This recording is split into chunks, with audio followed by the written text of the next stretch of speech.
गजर माऊलीचा गजर माऊलीचा भूती पाहे एक वासुदेव सर्वभूती पाहे एक वासुदेव पुसोनिया ठाव अहंतेचा तोची संत साधू ओळखावा निका एरते ऐका मायाबद्ध देखिलिया धन मृत्तिके समान नवविधा रत्न जैसे धोंडे तोची संत साधू ओळखावा निका एरते ऐका मायाबद्ध काम क्रोध दोघे घातले बाहेरी शांती क्षमा घरी राबवीत तोची संत साधू ओळखावा निका एरते ऐका मायाबद्ध नामा म्हणे नाम गोविंदाचे वाचे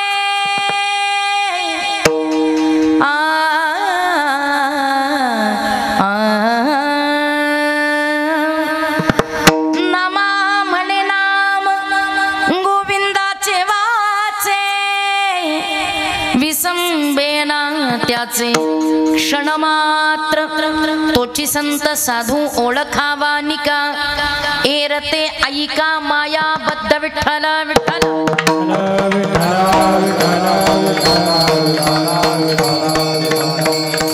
कुंडली कवर धरी विठ्ठल ज्ञानदेव धरणा पवन सुत हनुमान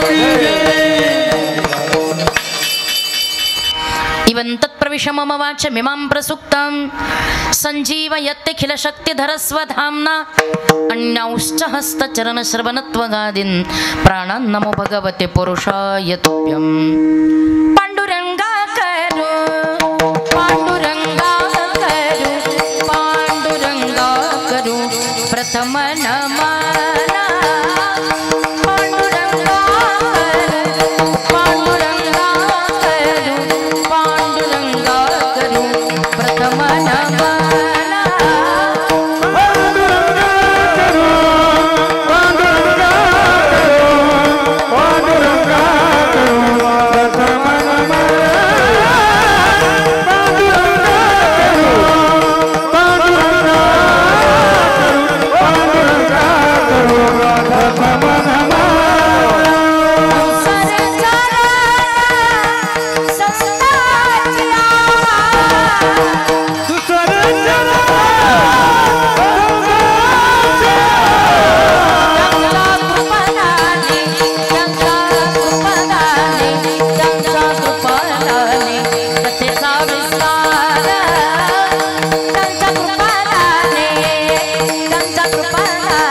दुसरे चरण संताचिया त्यांच्या कृपादाने कथेचा विस्तारू बाबाजी सद्गुरुदास तुका ओम नमो ज्ञानेश्वरा करुणा करा दयाळा तुमचा अनुग्रह लादलो पावन झालो चराचरी नमो सोपान देवा मुक्ताई परेशा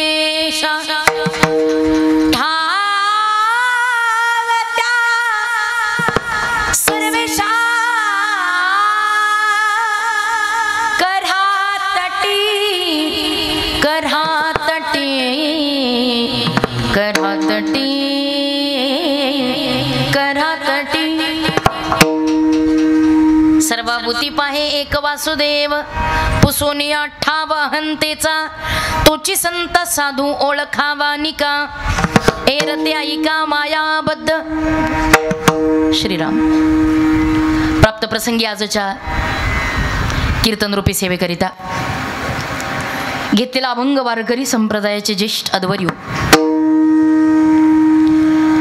वारकरी संप्रदायाचा आद्य प्रचारक, आद्य प्रसारक, ज्यांनी भागवत संप्रदायाची भगवी पताका फक्त पंढरपूर नाही, फक्त महाराष्ट्र नाही, महाराष्ट्राच्या बाहेर पंजाबातल्या गुमानपर्यंत गुमान नेऊन पोचवली. असे संत श्रेष्ठ श्रीमंत पंढरीनाथाचा तू प्रेम भांडारी, अशा पदवीनं ज्यांना गौरवांकित करावं असे संत श्रेष्ठ श्रीमंत नामदेव महाराज यांचा पाच चरणाचा आपण सर्वांच्या परिचयाचा असलेला नसलेला अतिशय गोड अभंग आज या ठिकाणी सेवेकरता घेतलेला आहे.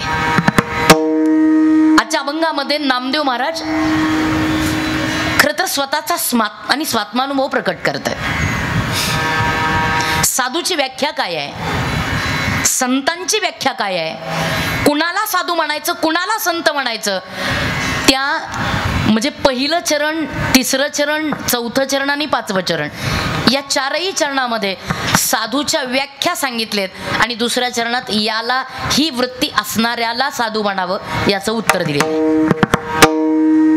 अतिशय गोड नामदेवरांचा अभंग परिहार देणं वक्त्याचं कर्तव्य आहे. या न्यायानं आज या ठिकाणी श्री भगवान हनुमानजीच्या या पवित्र अशा प्रांगणामध्ये श्री संत हरिभक्तीपरायण ज्ञानबा बाबा यांच्या कृपा आशीर्वादानं आणि श्री हरिभक्तीपरायण डॉक्टर देवकर महाराज मिरगावकर यांच्या प्रेरणेनं आणि आपण सर्वच ग्रामस्थ मंडळी, जय हनुमान भजनी मंडळी, तरुण मित्र मंडळ, ग्रामस्थ मरळ बुद्रुक यांच्या संयुक्त विद्यमाने चालू असलेला हा अखंड हरिनाम सप्ताह आणि असणारी आजची ही कीर्तनरूपी सेवा सलग दुसऱ्या वर्षी आपण सर्व ग्रामस्थांनी माझ्या पदरात दिलीत.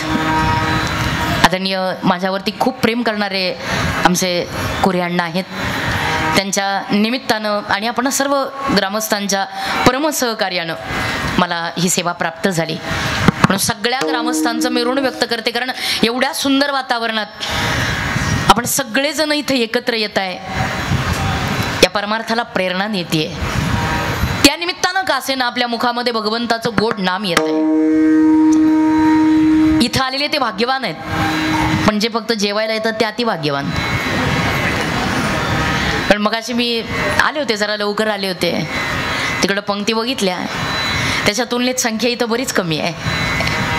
पण असो, त्या निमित्तानं का असेना लोक मंदिराकडे येत आहेत, जेवणाच्या निमित्तानं का असेना मंदिराची वाट धरतायत, जेवणाच्या निमित्तानं का असेना भगवंताला डोळे भरून पाहतायत. मला वाटतं हेच खूप आहे. तुम्ही येणारे तर भाग्यवानच आहात. त्यामुळे अतिशय सुंदर वातावरणात सगळं मंदिराची ही सुशोभीकरण, श्री हनुमानजीची कृपा आपल्या सगळ्यांवरती निश्चितच आहे. या कार्यक्रमाच्या माध्यमातून सर्वच आदरणीय आपल्या गावातील जवळपासची सगळी भजनी मंडळी, टाळकरी महाराज मंडळी, सगळेच या ठिकाणी बालगोपाळ मंडळी उभी आहेत, सगळ्यांना खूप धन्यवाद देते. त्या ठिकाणी सुंदर अशी गाण्याची साथ करणारे, खरं तर कीर्तनात असल्यानंतर ज्यांच्यामुळे चिंताच राहत नाही, नाही का, ज्यांच्यामुळे जे कीर्तनात उभे आहेत असं कळलं की चिंता हरण होते, ते आमचे चिंतामणी महाराज. त्याच्यामुळे अतिशय सुंदर आपल्या विभागाचं भूषण आहे. गाणं किती गोड असावं आमच्या चिंतामणी बाबांकडून शिकावं. अतिशय गोड सुंदर गाणं. त्यांच्या बरोबरीनं तेवढंच सुंदर गाणं निवृत्ती महाराज गुगे, त्यांच्या बरोबरीनं अतिशय सुंदर साथ करणारे आदरणीय शिल्लक महाराज. शिल्लक महाराज, शिल्लकच नाही काही, आणि जर असेल तर सगळीच शिल्लक. पण खरंच ज्यांनी परमार्थ कायम अतिशय सुंदर पद्धतीनं तुमच्या सगळ्यांकरता, आपल्या सगळ्यांकरता शिल्लक ठेवलाय, असे आदरणीय महाराज आपण सर्वच. आणि अतिशय सुंदर तडफदार मृदंगाची साथ करणारे निलेशजी महाराज पगार. ती बोटं काय कळत नाही मला, काय जादू भगवंतानी त्या बोटांमध्ये भरून दिली आहे. अतिशय सुंदर नादरुब्ध करणारा मृदंग निलेश दादांच्या हातून ऐकायला मिळतो. त्यांनाही खूप धन्यवाद देते. त्यांच्या बरोबरीनं वेणेकरी बाबा, मस्त सुंदर दिसताय बाबा. म्हणजे वेणेकरी कसा असावा याचं गोड उदाहरण आहात तुम्ही. बाबांनाही खूप धन्यवाद. दोनही चोपदार दादा, हार्मोनियम वादक, अतिशय गोड असे त्या ठिकाणी आमच्या दादाची साऊंड सिस्टीम, अतिशय सुंदर वातावरणात सर्वच साऊंड. जय सावता. वा, काय सावता बाबांची पुण्यही आहे त्याच्या पाठीमागे, त्याच्यामुळे विषयच नाही. भाऊची सुंदर साऊंड सिस्टीम आणि गजर माऊलीचा अतिशय सुंदर यूट्यूब चॅनल ज्यांच्या माध्यमातून आम्ही सगळीकडे पोहोचत असतो. त्या ठिकाणी दादा अतिशय सुंदर सगळं वातावरण. माझ्या माई भगिनी, सगळेच पुरुष बांधव, आपल्या सगळ्यांच्यामुळे, तरुणांच्यामुळे या कार्यक्रमाला लाभलेलं हे सौंदर्य. अभंग नामदेव महाराजांच्या आजच्या अभंगामध्ये नामदेव महाराज स्वतःचा स्वात्मानुभव प्रकट करतायत. कुणाला म्हणायचे साधू? नामदेव महाराज म्हणतायत की भगवंत कृपेचा समुद्र आहे, कृपेचा सागर आहे. पण त्या कृपेच्या सागराची कृपा जीवावरती व्हावी असं जीवाला वाटत असेल तर जीवानी संताला शरण जावं. बघा, एखाद्या माणसाने गुन्हा केलाय, काहीतरी चूक केली, त्याला असं वाटतं मला या गुन्ह्यातून सुटायचंय, मला या गुन्ह्यातून बाहेर पडायचंय. मग त्यांनी थेट न्यायाधीशाकडे जायचं असतं का? अहो, एखादा गुन्हेगार आहे, त्याला गुन्ह्यातून सुटायचंय, मग त्यांनी थेट न्यायाधीशाकडे जायचं असतं का? नाही. मग हा असं बोलत चलत, चुकीचं असू दे बरोबर असू दे, हा संवाद आहे. त्यांनी थेट न्यायाधीशाकडे जाऊन उपयोग नाही. मग त्यांनी वकिलाकडे गेलं पाहिजे. वकिलाकडे गेलं की न्यायाधीशाला पोचता येतंय, आणि न्यायाधीशापर्यंत पोचलो म्हणजे वकिलाच्या माध्यमातून न्यायाधीशापर्यंत पोचणार आहोत, आणि तिथून पुढे जो काही असेल तो गुन्ह्याचा निकाल लागणार आहे. म्हणजे थेट तुम्हाला न्यायाधीशाकडे जाता येणार नाही. तसं न्यायाधीशाची भेट घेण्याकरता वकिलाची मध्यस्थी गरजेची आहे. तसं महाराज भगवंताची कृपा जीवावर होण्याकरता संतांची मध्यस्थी गरजेची. मग संतांची मध्यस्थी परमार्थातही आणि प्रपंचातही फार गरजेची आहे. दोन्ही ठिकाणी अतिशय गोड जनाबाई महाराज सांगतात, संता विना प्राप्ती नाही, ऐसे वेद देती ग्वाही, ऐसे वेद देती ग्वाही, ऐसे वेद देती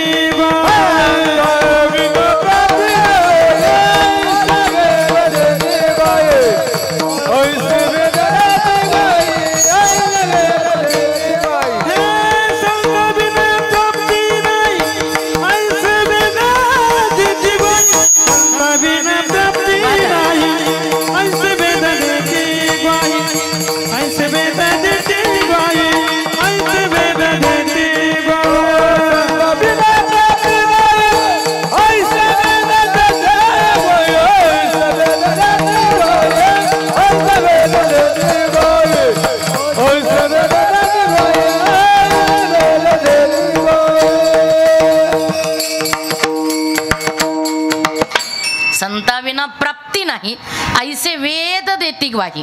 संताशिवाय भगवंताची प्राप्ती होत नाही, हे वेदांचं सुद्धा सांगणं आहे. म्हणजे संतांची मध्यस्थी. संत काय करतात? अहो, दुर्जन असू दे, त्या दुर्जनावरही जर संतांनी कृपा करायची ठरवली, म्हणजे आपण सगळे शेतकरी आहोत, आणि शेतकरी असल्यामुळे आपल्याला चांगला अनुभव आहे, आणि अनुभवांती मला एका प्रश्नाचं उत्तर तुम्ही दिलं तर बरं होईल. मला सांगा, विंचू वाईट का त्याची नांगी वाईट? आई शाबास, अनुभव घेतलाय वाटतं. अनुभव न घेताही माहिती आहे बऱ्याच जणांना. ते म्हणले विंचवाचं माहित नाही, पण त्याची नांगी मात्र भयान आहे.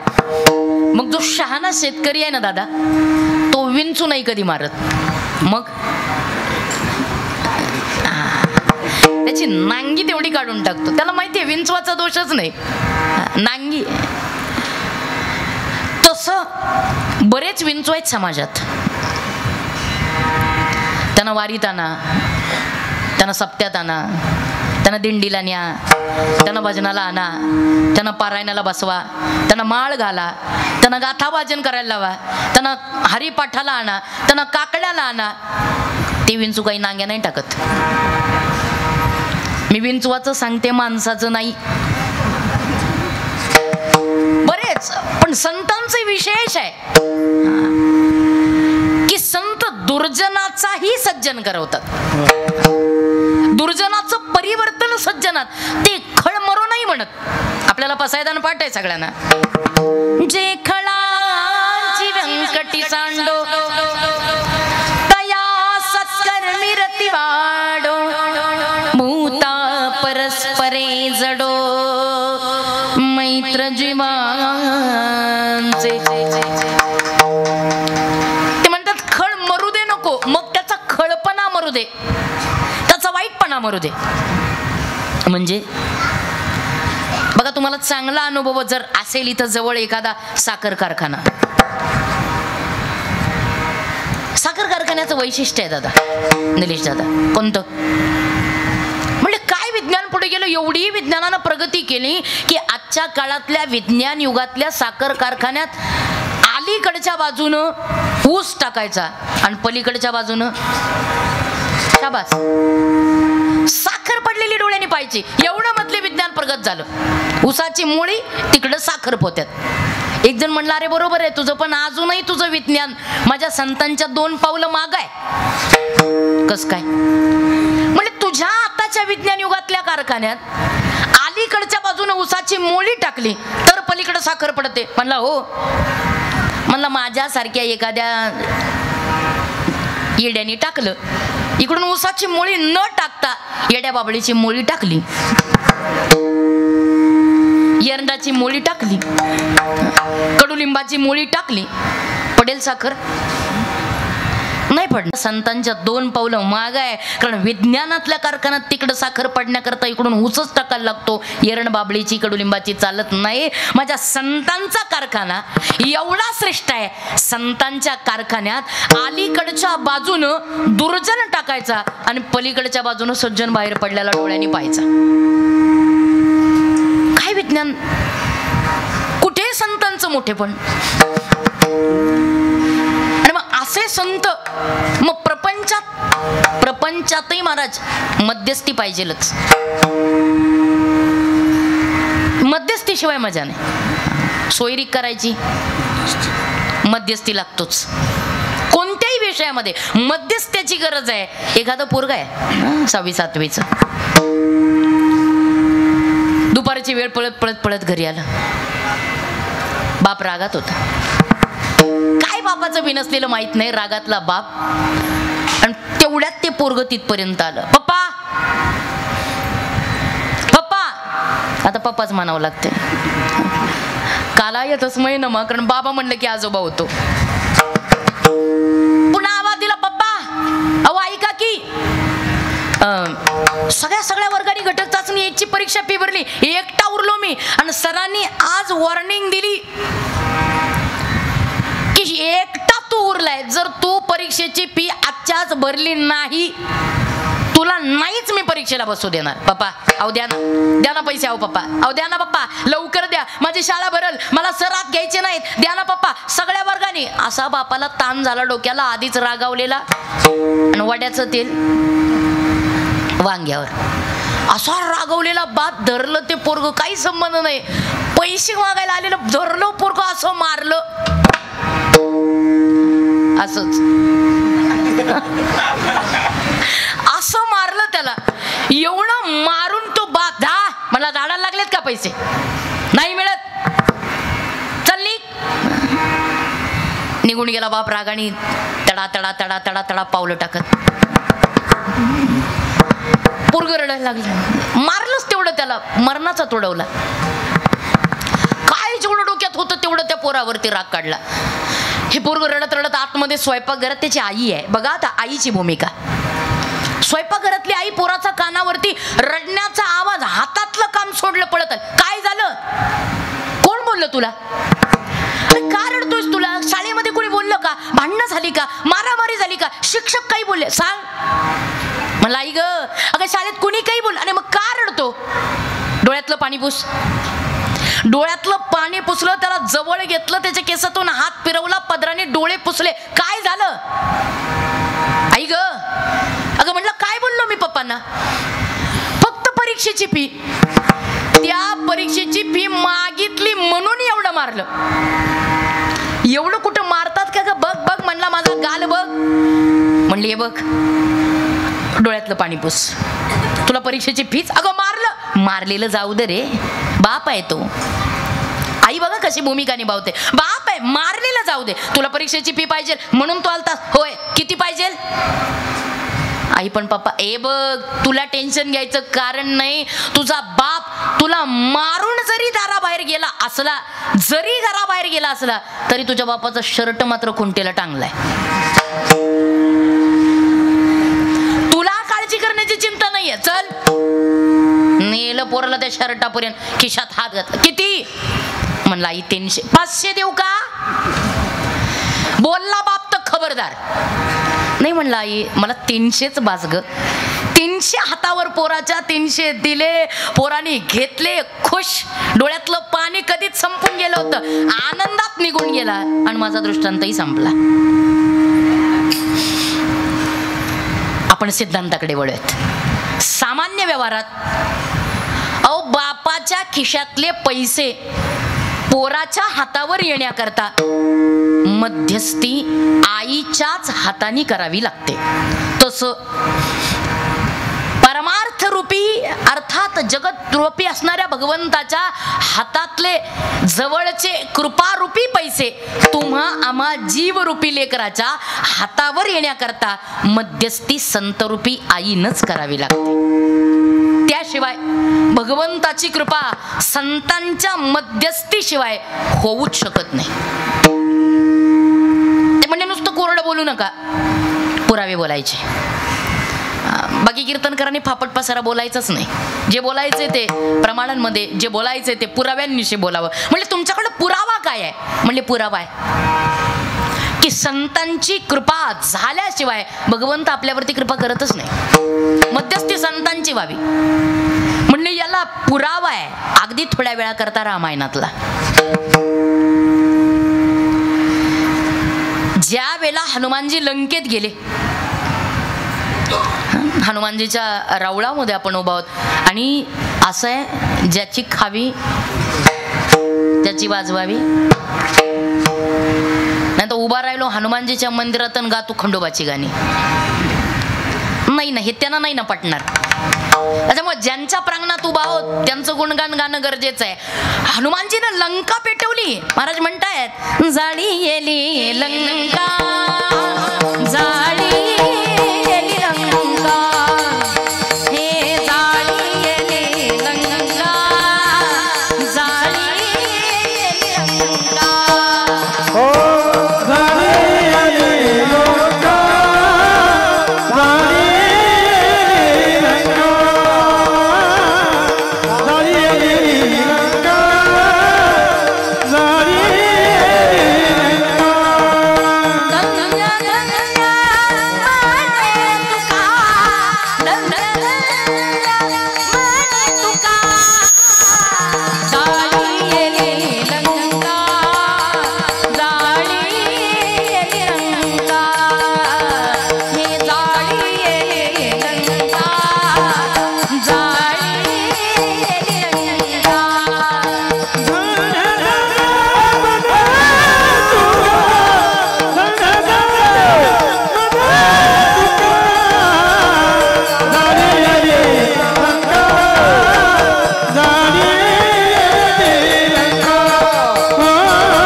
खरंच धन्य आहेत हनुमानजी.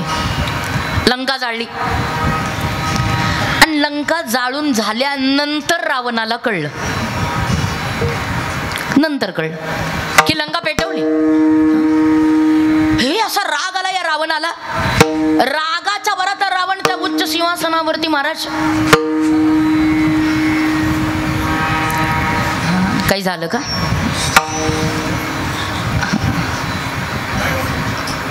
सहज गडबड न करता ज्या तुमच्या क्रिया असतील त्या चालू द्या. माझं काही तुम्हाला म्हणणं नाही, कारण माझं आणि तुमच्यात संसारात फार काही फरक नाही आहे. फक्त त्याच्या पायी सगळ्यांनी हालचाल नका करू. कारण काय होतंय, वक्त्याला निर्मिती करण्याकरता जीवाचं रान करावं लागतं. मला तुम्हाला सगळ्यांना माझ्या एकटीकडे तुमच्या एवढ्या सगळ्यांचं लक्ष वेधून घ्यायचंय, म्हणजे मला तेवढं एकरूप व्हावं लागतं. फक्त तुम्ही जर का चलबिचल केली तर मग मजा जाते. शांत जे काही असेल तुमच्या क्रिया शांततेत चालू द्या. त्याकरता सगळ्यांनी न काही करू. गलका कुठं आलतो आपण? हे असं होतं मग हा तुमच्याही नाही लक्षात? शाबास, असं बरोबर आहे. आता जागेवर असं बोलत चालावं. लंका जाळली, थोडं कोण करून पुढे यायचं राहिलं तुम्ही. आता लंका जाळली, लंकेचं दहन झालं आणि मग तो रावण असा खवळलेला उच्चासनावरती बसलेला आणि मग त्यांनी ती अख्खी मिटिंग बनवली. अतिकाय, कंपन, दुर्मुख, दुर्वचन, सगळे सगळे सगळे सहकारी. आणि जसे आले सगळे सहकारी विचारले, अरे एकटा वानर आला, लेट नको करू, अख्खी लंका पेटून गेला. काय करत होता तुम्ही सगळे? आता चिंतामणी बाबा, हा रावण फार विद्वान आहे, हुशार आहे. एक लक्षात ठेवा, रावण नाही तर रामायण दादा शून्य आहे. सज्जनाला किंमत आहे कुणामुळं? अहो दुर्जनामुळं. चांगल्याला किंमत आहे कुणामुळं? अहो वाईटामुळं. रस्ता चांगला आहे हे कशाहून समजायचं? गतिरोधक खड्डे नाहीत. रस्ता चांगला आहे, गतिरोधक नाहीत, खड्डे नाहीत, म्हणजे चांगल्याला किंमत आहे. वाईटामुळे हा रावण विद्वान आहे. एक लक्षात ठेवा, तो नाही तर अख्खं रामायण शून्य आहे. अगदी 2 मिनिटा करता कान माझ्याकडे ठेवा. बारीक ऐका, अतिशय सुंदर हा जम्बू नावाचा द्वीप. या जम्बू नावाच्या द्वीपामध्ये असणारा भरत नावाचा खंड आणि या भरत खंडामध्ये वाहणारी एक अतिशय सुंदर शरयू नावाची नदी. या शरयू नदीच्या तटावरती आणि वसलेलं अयोध्या नावाचं नगर. या नगरीचा नरेश आहे राजा दशरथ. या राजा दशरथाला 3 बायका आहेत नरेश दादा, कौशल्या, सुमित्रा, कैकई. 3 पत्नी आहेत. राजा दशरथाला सगळ्या व्यवहारात 3 बायका आहेत, भरपूर संपत्ती आहे, भरपूर पैसा आहे, खूप मोठी सत्ता आहे, खूप मोठी शक्ती आहे, याच्याकडे भक्ती आहे, याच्याकडे युक्ती आहे, याच्याकडे सत्ता आहे, सगळे राजा दशरथाकडे. दुर्दैव फक्त याला पुत्रप्राप्ती नाही. आणि हा पुत्रप्राप्तीचा योग राजा दशरथाला यावा म्हणून त्याचं दुखणं तो कुलगुरू वसिष्ठजींकडे मांडत नाही. वसिष्ठजींना हे सांगत नाही, तो वसिष्ठजी शृंग ऋषींद्वारा पुत्रकामिष्टी यज्ञाचं आयोजन करत नाही. पुत्रकामिष्टी यज्ञाचं आयोजन होत नाही तर त्या यज्ञाला सफलत्वास नेण्याकरता 3 बळी द्यायला हवेत म्हणून श्वापदान्याकरता राजा दशरथ वनात जात नाही. वनात जात नाही तर 3 श्वापदांच्या ऐवजी बाळ श्रावण आणि त्यांचे अंध मायबाप त्या ठिकाणी मरण पावत नाही. मरण पावत नाही तर या 3 जणांच्या आणि त्या सगळ्याला अग्नी देऊन, 3 सुद्धा अग्नी देऊन जड अंतःकरणानं राजा दशरथ अयोध्येत परत येत नाही. अयोध्येत परत येत नाही तर यज्ञ नारायण भगवान प्रसन्न होत नाही. यज्ञ नारायण भगवान प्रसन्न होत नाही तर हातातल्या पायस पात्राद्वारे 3 राण्यांच्या हातावर समसमान प्रसाद देत नाही. मला शेवटी प्रसाद का दिला म्हणून कैकई माता रुसत नाही. कैकई रुसत नाही तर तो प्रसाद ती फेकून देत नाही, रागानं फेकून देत नाही तर तो प्रसाद आकाश मार्गे जाणारी घार आहे ती झेलत नाही. तो प्रसाद ती घार झेलत नाही तर तो प्रसाद ऋषमुख पर्वतावरती तपश्चर्या करणाऱ्या अंजनी माईच्या हातावर ठेवत नाही. अंजनी माईच्या हातावर प्रसाद जात नाही तर अंजनी माता तो प्रसाद सेवन करत नाही तर अंजनी मातेला महादेवाच्या कृपेने हनुमानजीचा जन्म होत नाही. हनुमानजीचा जन्म होत नाही तर इकडे कैकई माता नाराज होत नाही तर कौशल्य आणि सुमित्रेला तिची दया येत नाही. दोघींना तिची दया येत नाही तर दोघींच्यातला अर्धा प्रसाद त्या दोघी या कैकई मातेला देव करत नाही तर त्या ठिकाणी अनुक्रमे कौशल्या मातेच्या पोटी प्रभू राम, सुमित्रा मातेच्या पोटी लक्ष्मण आणि कैकेयी मातेच्या पोटी भरत शत्रुघ्नाचा जन्म होत नाही. महाराज 4 लेकरांचे जन्म होत नाही, त्यांचे बारशी होत नाही, बारशी होत नाही तर त्यांचे आणि यज्ञोपवीत संस्कार होत नाही, यज्ञोपवीत संस्कार होत नाही तर त्यांना यज्ञाचं रक्षण करायचंय म्हणून विश्वामित्र मुनी नेण्याकरता येत नाही तर जड अंतःकरणानं राजा दशरथ राम लक्ष्मणाला पाठवत नाही तर वाटेत त्रिजटा ती भेटत नाही तिचा आणि मारून टाकत नाही तिला, ती मारून टाकत नाही तर पुढे अहिल्याचा उद्धार करत नाही, अहिल्याचा उद्धार करून त्या ठिकाणी विश्वामित्रजीच्या यज्ञाचं रक्षण करत नाही तर तिथं त्या ठिकाणी त्या आणि राजा जनकाचा संदेश येत नाही, राजा जनकाचा मिथिला नगरीहून संदेश येत नाही तर त्या ठिकाणी राजा जनकाची असणारी कन्या जानकी तिचा स्वयंवर आहे, आशीर्वाद देण्याकरता तुम्ही यावं हे विश्वामित्राचं पत्र विश्वामित्र घेत नाही तर राम लक्ष्मणाला घेऊन जनकपुरी मिथिलेमध्ये प्रभू त्या ठिकाणी आणि लक्ष्मणासहित विश्वामित्रजी जात नाही तर समोर ठेवलेल्या त्या जनकपुरीतल्या मिथिलेतला सुंदर तो सगळा दरबार पाहत नाही तर अरे माझ्या जानकीचा स्वयंवर आहे, जो कोणी राजकुमार समोर ठेवलेल्या धनुष्याला उचलून त्याचे 2 तुकडे करेल त्याच्याशीच मी लग्न करेल हा पण कळत नाही तर महाराज त्या समोर ठेवलेल्या धनुष्याला प्रभू रामचंद्रजी एका फटक्यात उचलून त्या धनुष्याचे 2 तुकडे करत नाही तर रामाला जानकी मिळत नाही तर दोघांचा थाटात विवाह होत नाही तर ही सगळी वरात वाजत गाजत अयोध्येत येत नाही, अयोध्येत वरात येत नाही तर राजा दशरथाला आनंद होत नाही तर आनंदाच्या भरात माझा राम मोठा झाला, रामाच्या ताब्यात राजगादी द्यावी म्हणून रामाच्या राज्याभिषेकाचा निर्णय होत नाही तर त्या ठिकाणी या सगळ्याला संपवण्याकरता विकल्प अयोध्येतल्या हिवराच्या झाडावर येत नाही, हिवराच्या झाडावर विकल्प बसत नाही तर त्याच हिवराच्या झाडाखाली मंथरा फुलं गोळा करण्या येत नाही, मंथरा तिथं येत नाही तर तो विकल्प हिवराच्या झाडावरचा तिच्या डोक्यात जात नाही, विकल्प डोक्यात घेऊन मंथरा अयोध्येत येत नाही तर तो विकल्प मंथरेच्या डोक्यातून कैकेयीच्या डोक्यात जात नाही, कैकेयीच्या डोक्यात जात नाही तर कैकेयी रुसत नाही तर 2 वर राजा दशरथाला मागत नाही, एका वरानं माझ्या भरताला राजगादी आणि रामाला 14 वर्ष वनवास मागून येत नाही तर ज्या दिवशी माझा प्रभू अयोध्येचा राजा होणार आहे आणि अंगावरती राजवस्त्र येणार आहेत त्या दिवशी प्रभू वल्कल भगवी वस्त्र धारण करून वनाच्या वाटेला लागत नाही तर सगळी सत्ता आणि सगळे लोक त्या ठिकाणी प्रभूच्या मागे जात नाही, राम लक्ष्मण सीता वनवासाला निघत नाही, जड अंतःकरण निरोप घेत नाही, पहिला मुक्काम गंगा नदीचा किनारा, दुसरा मुक्काम तमसा नदीचा किनारा, तिसरा मुक्काम मंदाकिनी नदीचा किनारा आणि 13 वर्ष मंदाकिनीचं वास्तव्य करत नाही. त्या काळात भरताची भेट आली, राजा दशरथाचं मरण कित्येक गोष्टी भेट होत नाही सगळ्या साधू संतांच्या आणि 14वं वर्ष संपवण्याकरता तुमच्या आमच्या महत्भाग्यानं प्रभू महाराष्ट्रातल्या नाशिकातल्या पंचवटीत येत नाही, प्रभू पंचवटीत येत नाही तर दंडकारण्य सुधारत नाही तर मारीच मामा हरणाच्या वेशात येत नाही तर सीतामाई त्या हरणाच्या कातडीला भुलत नाही तर त्या हरणाची कातडी मला चोरी करण्याकरता हवी म्हणून रामाला आग्रह करत नाही तर राम पत्नी हट्टा करता त्या हरणाच्या मागे धावत नाही तर सीतामाई एकटी उरत नाही तर रावण भिक्षेचं निमित्त करून येत नाही तर त्या सीतामाईला उचलून आकाश मार्गे अशोक वाटिकेत लंकेत नेऊन ठेवत नाही तर इकडे पर्णकुटी रिक्त दिसत नाही तर त्या ठिकाणी प्रभू रामचंद्रजी येऊन आणि आलाप करत नाही विलाप करत नाही झाडाला पशुला पक्षाला पृथ्वीला आकाशाला वेलीला वाऱ्याला सूर्यनारायणाला माझी जानकी कुठे म्हणून प्रभू विलाप करत नाही तर प्रभूची पावलं सीतामाईच्या शोधार्थ दक्षिणेकडे वळत नाही तर वाटेत जटायू भेटत नाही, जटाईचा उद्धार करून प्रभू शबरीकडे जात नाही तर शबरीचा उद्धार करून शबरी सांगते हे प्रभू तुम्हाला जर तुमची सीता शोधायची असेल तर जवळच असणाऱ्या ऋषमुख पर्वतावरती नल नील जामवंत सुग्रीव हनुमंत या 5 वानरांना भेटा, तुम्हाला तुमची सीता नक्की मिळेल. हे शबरीचं वाक्य ऐकत नाही तर प्रभू ऋषमुख पर्वतावर जात पर्वतावरती जात नाही तर हनुमानजी सारखा अंतरंग सखा प्रभूला मिळत नाही तर वाली सुग्रीवाचं युद्ध होत नाही तर वाली मरत नाही तर 18 पद्मवानर सुग्रीवाची प्रभूला मिळत नाही तर आणि हनुमानजी हातामध्ये प्रभूची अंगठी घेऊन सीतामाईचा शोध घेण्याकरता लंकेत जात नाही, सीतामाईला अंगठी देऊन प्रभू येत नाही तर त्या ठिकाणी हनुमानजीचा आनंद गगनात मावत नाही, सीतामाईचं दर्शन घेऊन सीतामाई सुरक्षित आहे हे पाहून सगळ्यांना घेऊन दक्षिणेच्या समुद्रावर येत नाही तर रामेश्वराची स्थापना होत नाही तर त्या ठिकाणी रामेश्वरापासून लंकेपर्यंत सेतू उभारल्या जात नाही तर अवघी वानरसेना त्या सेतूवरून लंकेत जात नाही तर रावणाचं युद्ध होत नाही तर रावण मरत नाही तर 33 कोटी देव बंदीखान्यातून सुटत नाहीत. विठ्ठल विठ्ठल विठ्ठल विठ्ठल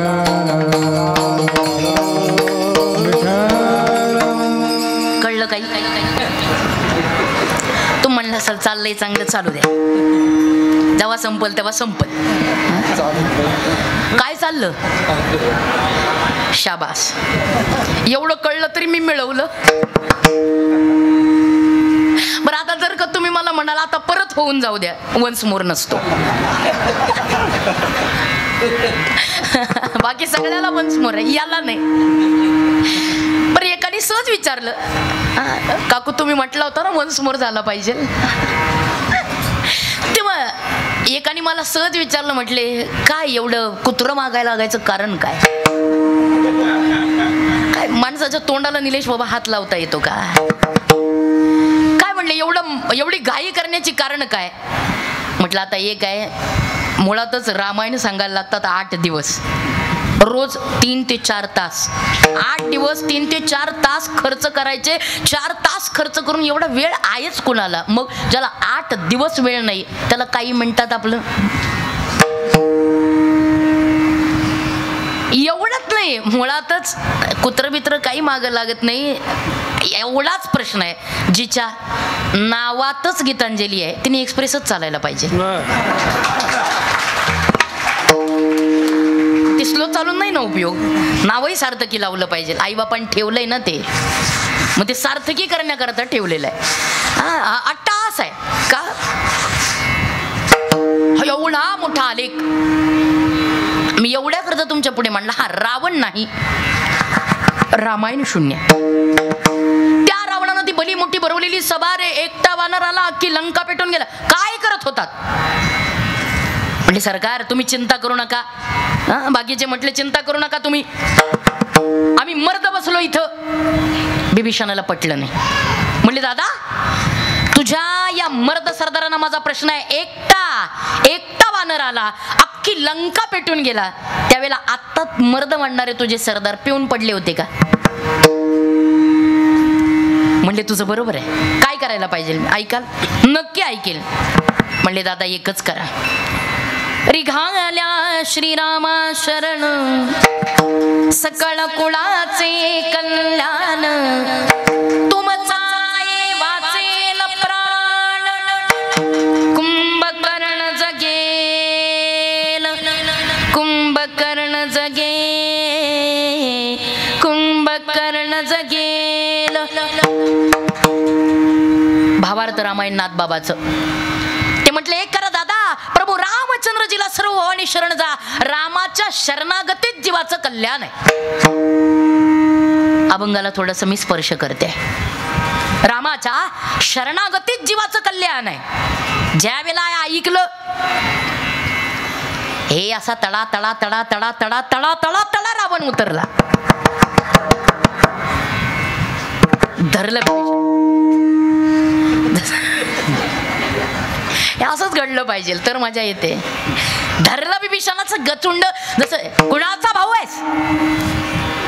माझा का त्या रामाचा? आणि जर त्याचा तुला एवढा पुळका असेल तर जा, त्याला जाऊन मिळ. म्हणजे दादा एक सांगू, तुझ्या या वृत्तीनंतर मला एकच वाटतं, आजच्याही काळात सप्त्यात ज्यांचं डोकं दुखतं त्या अवलादी रावणाच्याच. तुम्हाला समजलं तर बरं आहे, नाही समजलं सोडून द्या. आकाशवाणी एकदाच धरलं ते असं गचुंड धरल्याबरोबर कुणाचा आहे ते म्हणले दादा मी कुणाचा का असेना, फक्त आज मला एक सांगावं वाटतंय तुला, कायम रावणाचा म्हणून जगण्यापेक्षा रामाचा म्हणून मेलेलं काय वाईट? अरे वाईटाचं म्हणून जगण्यापेक्षा चांगल्याचं म्हणून मेलेलं काय वाईट आहे? निघालो दादा, जो सत्य आहे जो खरा आहे त्याचाच पक्ष मी घेणार. जा जा म्हणले मला गरज नाही तुझी. निघालो दादा, पण तुला पुन्हा पुन्हा सांगतोय रामाच्या शरणागतीत तुझं कल्याण आहे. ठिणगी कुणी टाकली होती ही? अहो ही ठिणगी कुणी टाकली होती रामनामाची? अहो ही ठिणगी लंकेत टाकली कुणी होती? हा असं बोलत चला ना, हे शब्द महत्वाचे आहेत. कारण सगळ्यात पहिल्यांदा सगळ्यात मोठा नामधारक लंकेत जाणारा पहिला जर कोण असेल तर ते हनुमानजी आहेत. श्रीराम जानकी बैठे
हनुमानजीनं लंकेमध्ये ही रामनामाची ही बीज रोवली होती.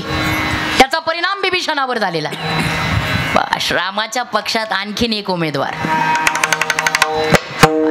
निघून आले बिभीषणजी. आणि जसे त्या समुद्रातून प्रवास करत करत करत करत करत करत रामेश्वरापर्यंत आले आणि हनुमानजीच्या समवेत असलेल्या प्रभू रामचंद्रजीनं पाहिलं आणि प्रश्न केला हनुमानजीला, हनुमान काय देवा ते समोरून येत आहेत ते कोण आहेत? नाही तुम्ही नका बघू तिकडं. हा प्रश्न हनुमानजीला रामचंद्र प्रभूंनी केला. ते समोरून येत आहेत ते कोण आहे? ते म्हणले खरं सांगू? होय. म्हणले देवा तुमच्या वैऱ्याचा सख्खा भाऊ आहे. असं मग मी काय करू? काही नाही म्हणले देवा त्याचा स्वीकार करून टाका. महाराज एवढे शब्द हनुमानजीचे ऐकले, एवढा स्वीकार केला की रावण मारायच्या आत लंकेचा राज्य तिला बिभीषण आला. हनुमानजीला प्रश्न पडला, म्हणले देवा अजून तर रावण मारायचा आहे आणि रावण मारायच्या आत तुम्ही लंकेचं तिलक गाई केली का? मुख्यमंत्री पद देऊन टाकलं. ते म्हणले खरं सांगू? मला प्रश्न पडला. हनुमानजी म्हणले खरं काय सांगता? अहो अजून तर रावण मारायचा आहे. आज बिभीषण शरण आला तर तुम्ही लंका दिली, उद्या रावण शरण आला तर? साण्याला प्रश्नाला प्रश्न आहे. उद्या रावण शरण आला तर काय द्याल? ते देव आहे चतुरातो शिरोमणी. मला उत्तर दिलं एका शब्दामध्ये, आयो बिभीषण शरण कियो लंका दान, आयो रावण शरण करूंगा अयोध्या दान. अरे आज मला बिभीषण शरण आला, मी लंका दिली, उद्या रावण शरण आला तर त्याला अयोध्येची राजगादी रिकामी आहे, अयोध्या दान करून टाकेल का? एवढ्या करता की महाराज हनुमानजी सारख्या संतांची मध्यस्थी झाल्यानंतर ज्या वेळेला बिभीषणासारख्या वैऱ्यावरती सुद्धा देवाची कृपा होते, याचं कारण आहे हनुमानजीनं या दोघांच्यात केलेली मध्यस्थी. मग असे संत जे आपल्यामध्ये आणि देवामध्ये मध्यस्थी करवतात, असे संत नेमके कसे असतात याचं उत्तर पहिल्या चरणात. सर्वभूती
सुंदर. महाराज म्हणतात असे संत नेमके कसे असतात? ते म्हणले सर्वाभूती पाहे एक वासुदेव, ज्यांनी सर्व अंतरात्म्यात एक वासुदेव पाहिला. म्हणजे ज्यांनी प्रत्येक जीवामध्ये, मग तो कसाही असेल, त्याच्यात देवच पाहिला. ज्ञानोबारायाचे एक वाक्य आहे ज्ञानेश्वरीत, जे जे भेटे भूत ते ते मानिजे भगवंता. हा भक्तियोग निश्चित जान माझा, जान माझा. ते म्हणले जो जो पुढे येतोय त्या प्रत्येक शरीरामध्ये एक भगवंत विराजमान आहे. ही वृत्ती ज्यांची आहे. आपल्या सगळ्यांच्या परिचयाचं प्रमाण सांगू का? सगळ्यांना पाठ असणार आहे. सर्व गटी राम देहो देही एक, सर्व गटी राम देहो देही एक, सर्व गती राम देही एक, सर्व गती राम देही एक. सूर्यप्रकाशक सहस्र रश्मी, सूर्यप्रकाशक सहस्र रश्मी. हरे मुखे मना, हरे मुखे मना, हरे मुखे मना, हरे मुखे मना.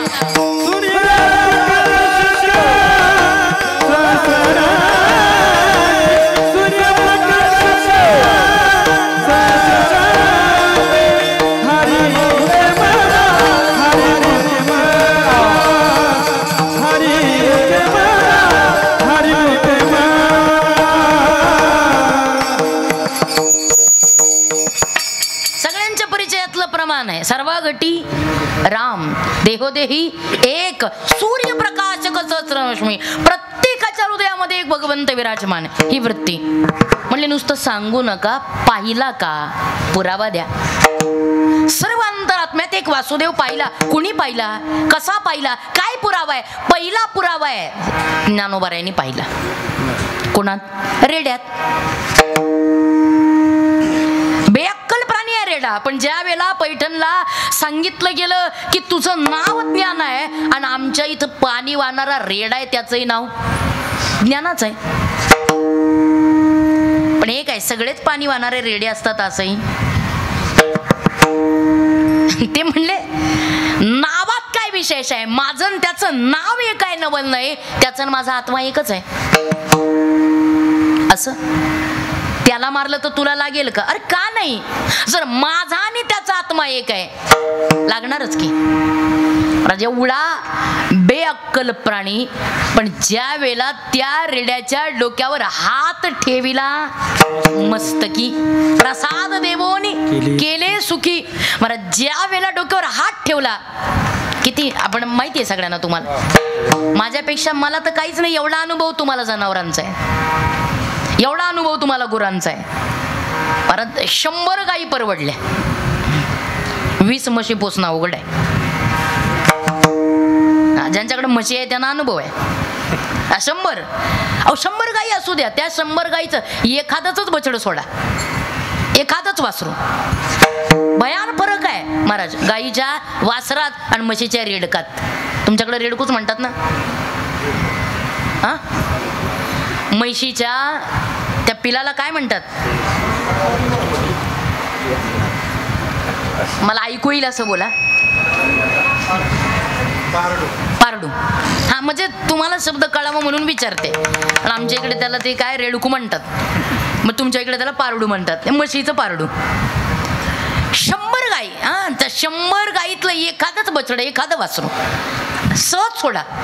हे असं शेपटीचा गोंडा लगेच फुलवतं, कान असे भले मोठे उंच करून फुलवतं, असं पळत सुट्टं, असं पळत सुट्टं, असं पळत सुट्टं. अहो तिथं 100 गाई जरी चरत असल्या, 99 गाई डावलून आई ओळखायची ताकद गाईच्या, ते जाऊन तिच्याच कासेला लागणार. ही त्याची सूक्ष्म आत्मज्ञान आहे. कुणाचं? गाईच्या वासराचं. रेड्याचं तर त्या पारडाचं तसं नाही. ज्यांच्याकडे असतील त्यांना अनुभव असेल. त्या पारडाचं तसं नसतंय. ते प्यायला सोडलं ते पारडू, 5च म्हशी असतात गोठ्यात. ते प्यायला सोडलं की ज्यांनी सोडलं त्याच्या टंगडीत येतं. मग मला प्रश्न पडतो, मी तर यायला प्यायला सोडलंय, हे माझ्या टंगडीत काय करतंय? जे फटका लावला त्याला, फटका लावल्यावर त्याच्या लक्षात आलं, बस म्हणले मालकाने प्यायला सोडलं.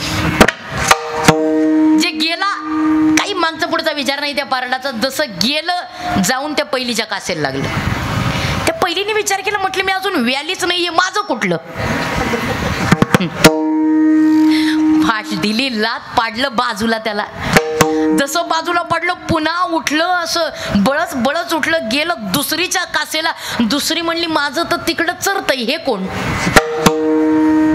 हे अशी लात लागली, मारली लात, तसं त्याला लांब पाडलं. धडपडत धडपडत धडपडत उठलं, मार खात होतो पण नाराज होत नव्हतं. धडपडत उठलं, पुन्हा गेलं तिसरीच्या कासेला. काय सांगू, एवढ्या लाथा खाल्ल्या, पण त्याला एक माहिती होतं निलेश महाराज, या 5 मधली जी लाथच मारणार नाही ती पट्ट्याची मम्मी. बघा, एवढी ज्याला स्वतःची आई ओळखता येत नाही, आई सुद्धा कळत नाही, एवढा बेअक्कल प्राणी आहे रेडा. एवढा बेअक्कल, पण एवढ्या बेअक्कल प्राण्याच्या महाराज म्हणतायत मुखातून काय विशेष वर्णन केलं ज्ञानोबरायाच्या करता. वेदा मैषामुखी वदविला गर्वा द्विजाचा हलविला, गर्वा द्विजाचा हरविला. वेदा मैषामुखी वदविला, वेदा मैषामुखी वदविला. ते म्हणतात काय नवल केलं की त्या रेड्याच्या मुखातून वेद वदवला. आश्चर्य वाटलं, अरे म्हटले काही नाही, हे खोटं आहे. मारलं त्या रेड्याला, मारावं रेड्याला पण वळ उठावेत ज्ञानोबरायाला. ज्या वेळेला ते वळ उठलेले पाहिले मग कळलं, मारिता असूड महिषाची पाठी तोची वळ उठे ज्ञानदेवा अंगी. मारावं त्या रेड्याला आणि वळ उठावे ज्ञानोबरायाला. त्यावेळेला कळलं, ज्ञानदेव म्हणे तोही माझा आत्मा, वेगळीक आम्हा तया नाही.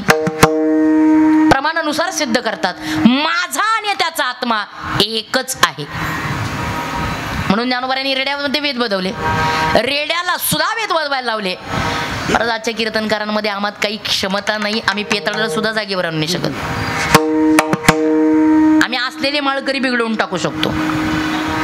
हा, पण ही ज्ञानोबरायाची करामत आहे की ज्ञानोबरायांनी रेड्याच्या मुखातून वेद वदवले. चला पुढे, दुसरा पुरावा आहे एकनाथ महाराज. एकनाथ महाराजांनी त्या पवित्र गंगेच्या कावडीतलं पाणी तहानलेल्या गाढवाच्या मुखात ओतलं. एकानं विचारलं, बाबा अहो ही कावड तुम्ही गंगेहून रामेश्वराला चालवली आणि एवढी पवित्र कावड गाढवाच्या मुखात? नाथ बाबा म्हटले, खरं सांगू, मला आत्ता या गाढवामध्ये माझा रामेश्वरच दिसला. नाथ बाबाला गाढवात रामेश्वर दिसतोय, कारण नाथ बाबा स्वतः देव झाले. आपल्याला आजही गाढवात गाढवच दिसतं. याचं कारण आपण, हे तुम्ही बोलायचं, मी कसं बोलणार? म्हणजे नाथ बाबाला गाढवामध्ये देव दिसतोय, ज्ञानोबरायाला रेड्यामध्ये देव दिसतोय. नामदेव महाराज, तिसरा पुरावा आहे. नामदेव महाराज वाळवंटामध्ये तो नैवेद्य तयार केलेला चिंतामणी बाबा, त्या रोट्या वाळवंटात पुढे ठेवलेल्या, देवाने श्वानरूप कुत्र्याचं रूप घेतलेलं. दादा, हे कुत्र्याच्या रूपातला देव जसा गेला, त्यांनी त्या रोट्या धरल्या. काय त्या रोट्या असतील, ए भल्या मोठ्या. काय देणं नामदेवरायाचं, नामदेवरायासारखं देणं. प्रत्येक महिलेनं नामदेवरायासारखं द्यायला शिकावं जेवताना. आता जेवतानाचे आम्हाला फार भयानक अनुभव आहेत, काही ठिकाणी फार चांगले आहेत. आचाट सारखे अतिशय विरळ अनुभव आहेत चांगले.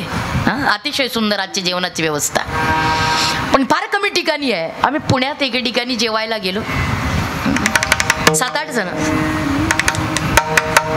सगळे मातब्बर होते तब्येतीने, खायला प्यायला बसतात. बसलो जेवायला.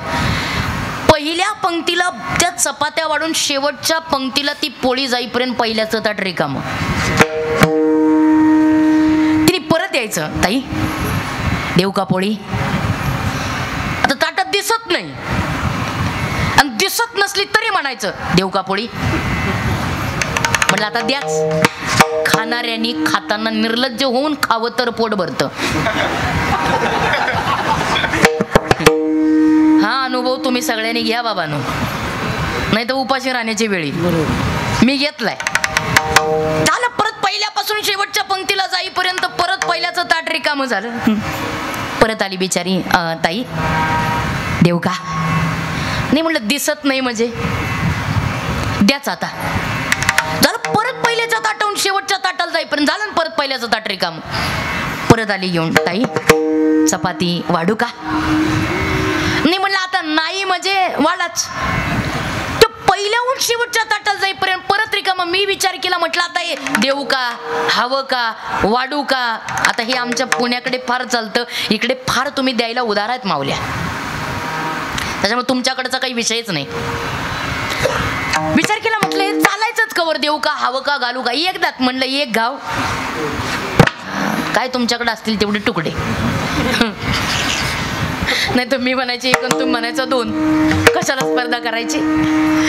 जे काय व्हायचं ते एकदा. म्हणलं ताई तुमच्या डब्यात चपात्या किती आहेत? काही नाही म्हणले, असतील 25 एक. म्हणलं एक काम करा, 25च्या 25 माझ्या पुढं ठेवा.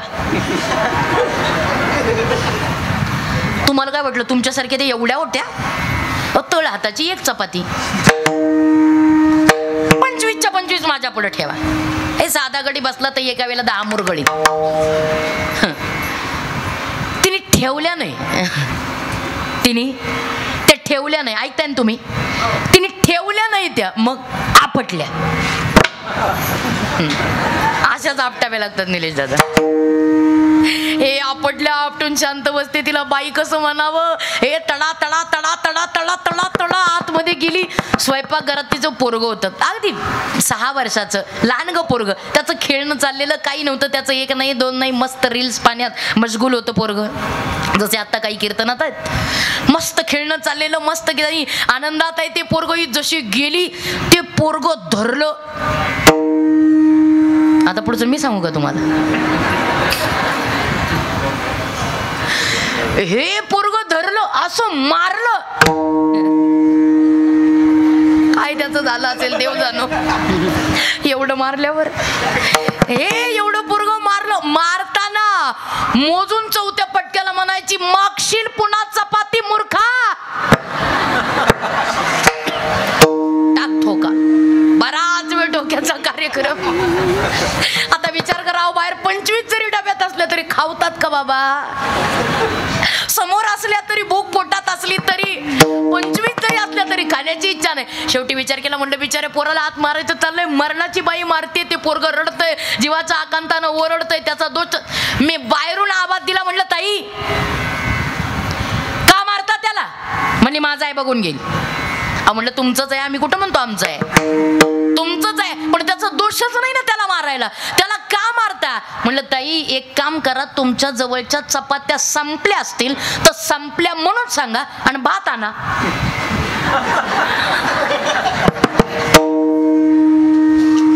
तुम्हाला पोचल्या.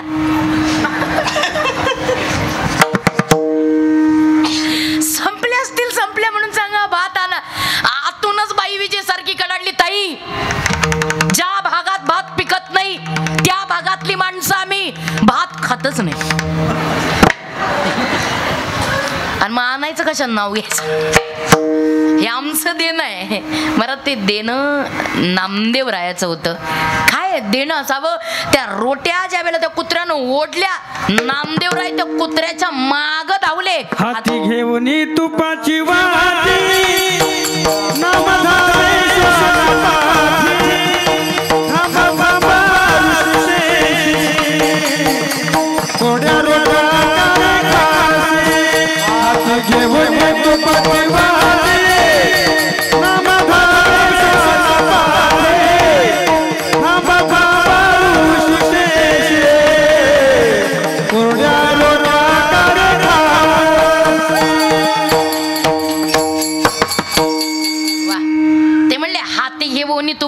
वाटी. नामदेवराय त्या कुत्र्याच्या मागे लागले हातात काठी घेऊन.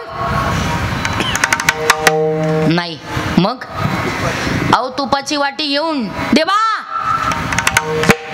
आहे का आपल्या मरळमध्ये आहे का कोणी असा कुत्र दारात आलं की त्याला भाकरी टाकली की त्याच्या मागे तुपाची वाटी घेऊन पळणार. आणि मग कसे आपण नामदेव महाराज होणार.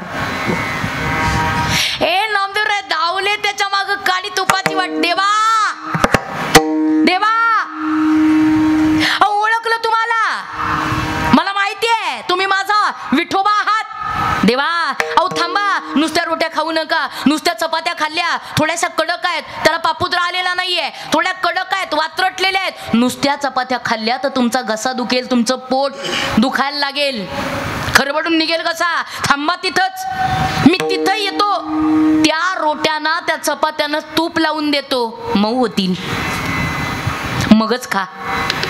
ज्या वेळेला देवानं हे ऐकलं त्या श्वान रूपातल्या कुत्र्याच्या रूपातल्या थांबले जागेवर त्या रोट्या तोंडातच.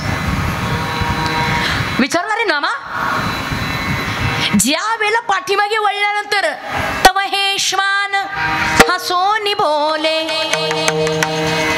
विचारलं तव हे श्वान. त्या कुत्र्यानं हसता हसता विचारलंय तव हे श्वान हसोनी बोले. हे नामया तुझं कैसे रे कळले. अरे नामा अरे तुला कसं कळलं मी देव आहे. एरू मने खेचरे उपदेशिले सर्वाभूती विठ्ठल. माझ्या खेचर स्वामीनी मला उपदेश केलेला आहे. सर्वाभूती विठ्ठल. सर्वाभूती पाहे एक वासुदेव.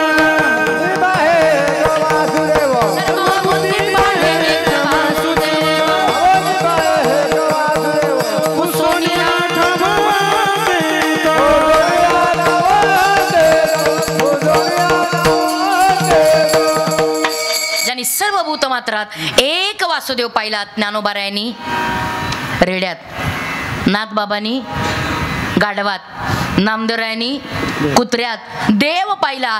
आणि असे संत सर्व प्राणी मात्रात एक पांडुरंग पाहतात. एक वासुदेव पाहतात. इतकंच नाही पुसोनिया ठाव अहंतेचा. त्यांनी अंतःकरणातला जेवढा म्हणून अहंकार आहे तेवढा संपवून टाकला. मी आणि माझी आठवण विसरले जयाचे अंतःकरण. पार्था तो संन्यासी जाण निरंतर. ते म्हणजे अंतःकरणातला मीपणा संपावा. सगळ्या अहंकाराची जळमट पुसून जावी. अहो आजकाल या सप्ताहाच्या बोर्डात तुमच्या इकडं आहे हा सप्ताहाचा बोर्ड. या सप्ताहाच्या बोर्डात माझं नाव का टाकलं नाही म्हणून सप्ताहाला न येणारा गावातला एखादा कीर्तनकार आहे. इथलं नाही मी सांगत. अनेक ठिकाणच्या या घटना आहेत. अजूनपर्यंत आमच्या अंतःकरणातला अहंकारच गेला नाही. महाराज म्हणतात अहंकार ज्याचा संपला आणि ज्यांनी सर्व भूत मात्रात एक वासुदेव पाहिला तो कोण याचं उत्तर दुसऱ्या चरणात.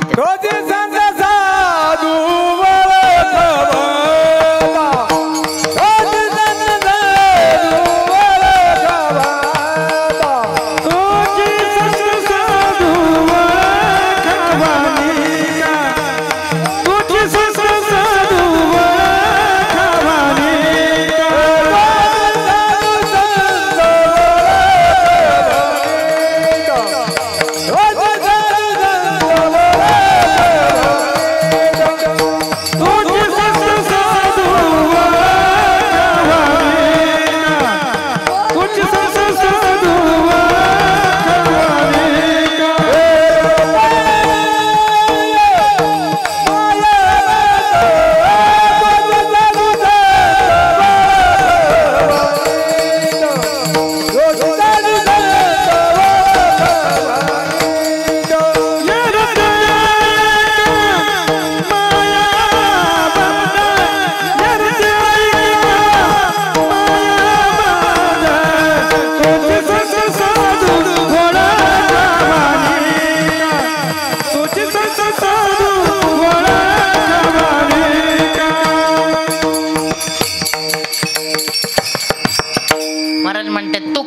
म्हणताय, ज्यांनी सर्व भूतमात्रात एक वासुदेव पाहिला आणि ज्याने अहंकाराचा ठाव पुसला, तोची संत तोची साधू ओळखावा निका.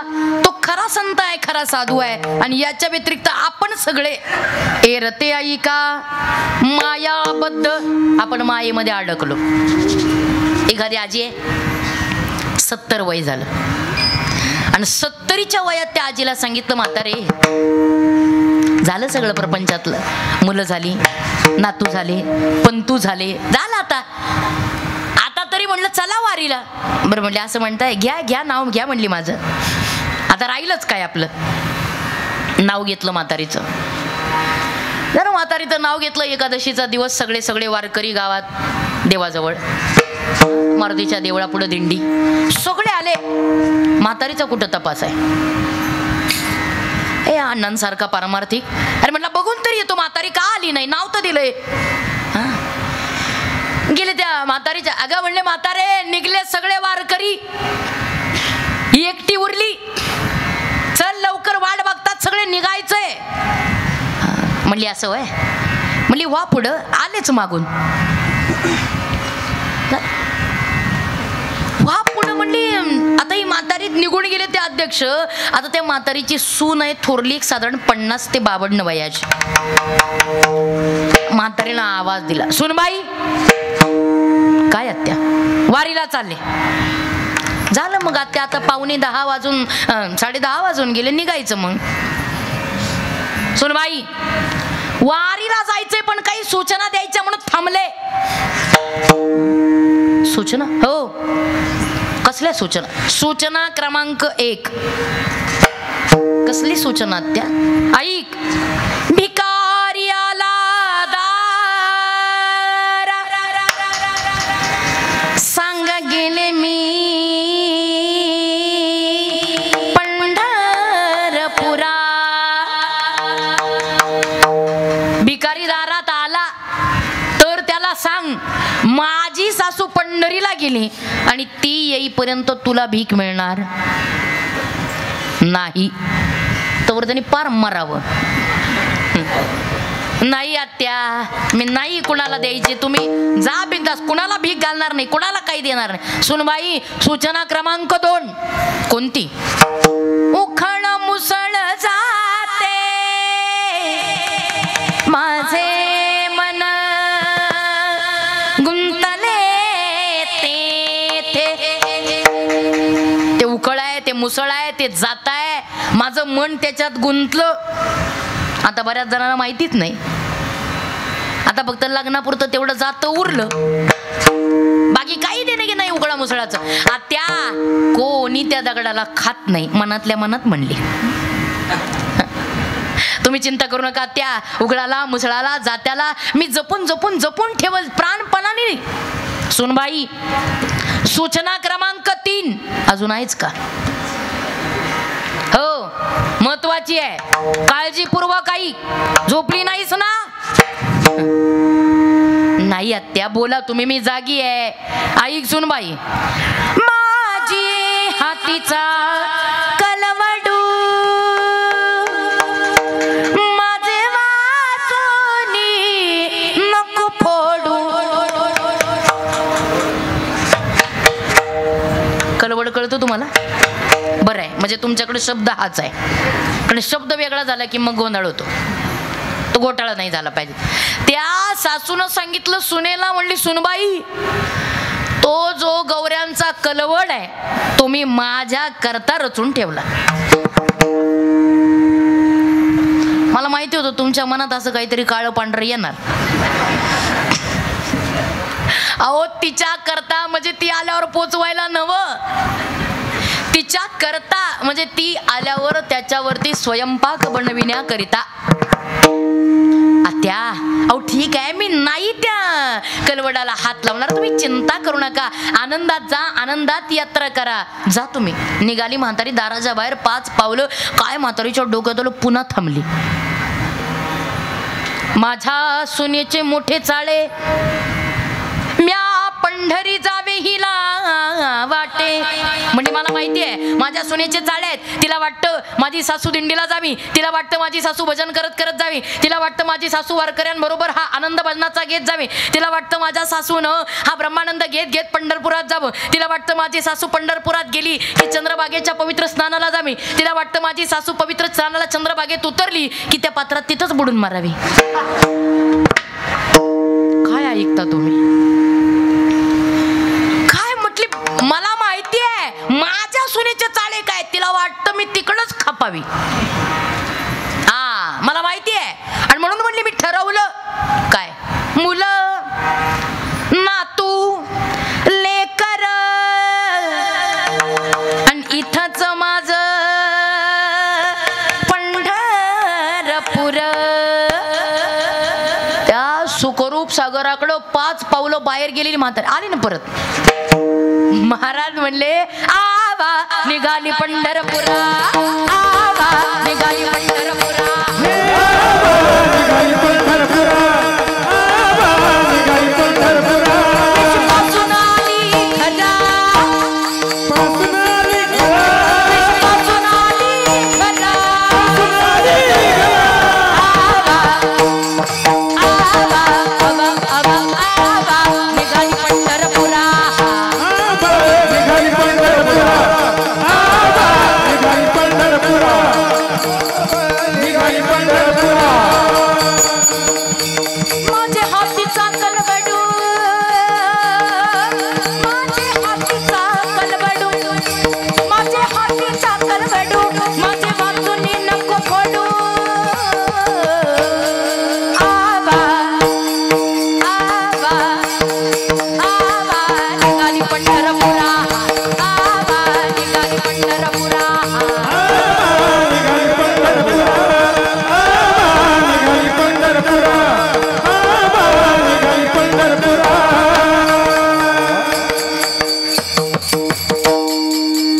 वा काय गोड असं वाजवलं की वाटतं असंच चालावं आता. वा निलेश दादा. महाराज म्हणले आवा निघाली पंढरपुरा, वेशीपासून आली घरा. परत सुखरूप सागराकडे गेलेली म्हातारी परत आली मरळमध्ये. चालली होती निवृत्तीनाथाच्या पालखीत पण परत आली. तिला परत आणणारी कोण होती? मुलं होती, नातू, लेकी, भाऊकीतले, पाहुणे रावळे? नाही, तिला परत आणणारी जी आहे ना तिचं नाव आहे माया. तुमच्या गावातली नाही हा, आणि नावाची पण नाही. जी नाही ते दाखवते आणि आहे ते लपवते अशी असणारी ती. ती आताची ते म्हणले नाही, ते अनादी आहे, अनादी आहे. केव्हा म्हणले तिला येण्याचं तिला आतापर्यंत कुणाला माहितीच नाही ती कधी आली. जेव्हा कोठेच नव्हते काही, जेव्हा कोठेच नव्हते काही, जेव्हा कुठेच नव्हते काही, जेव्हा कुठेच नव्हते जेव्हा कोठेच नव्हते काही, जेव्हा कोठेच नव्हते काही, जेव्हा कुठेच नव्हते काही, जेव्हा कुठेच नव्हते काही. अवघे शून्याची होते पाही, अवघे शून्याची होते पाही. अवघे शून्याचे होते पायी, अवघे शून्याचे होते पायी. चंद्र सूर्य तारा नाही, चंद्र सूर्य तारा नाही. चंद्र सूर्य तारा नाही, चंद्र सूर्य तारा नाही. कठाल गज निर्माण झाली, तेथे कठाल गज निर्माण झाली. येथे कठाल गज निर्माण झाली, येथे कठाल गज निर्माण झाली. कठाल गज निर्माण झाली, तेथे कठाल गज निर्माण झाली. येथे कठाल गज निर्माण झाली, येथे कठाल गज निर्माण झाली. कानोबा तेरे तेरे ते, कानोबा तेरे तेरे ते, कानोबा तेरे तेरे ते, कानोबा तेरे तेरे ते. कानोबा तेरे तेरे, कानोबा तेरे तेरे, कानोबा तेरे तेरे, कानोबा तेरे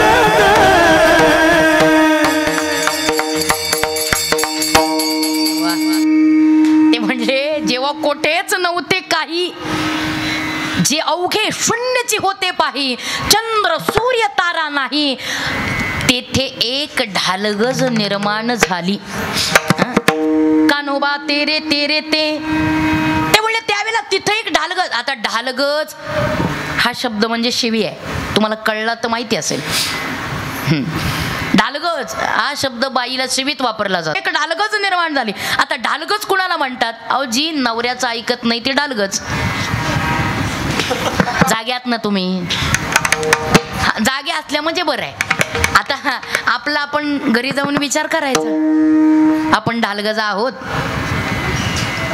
का नाही. महाराज म्हणते ती ढालगज आहे म्हणजे अहो जी नवऱ्याचं काहीच ऐकत नाही, पण तिचं विशेष आहे तिचा नवरा तिच्याशिवाय काहीच करत नाही. तिचं नाव आहे माया.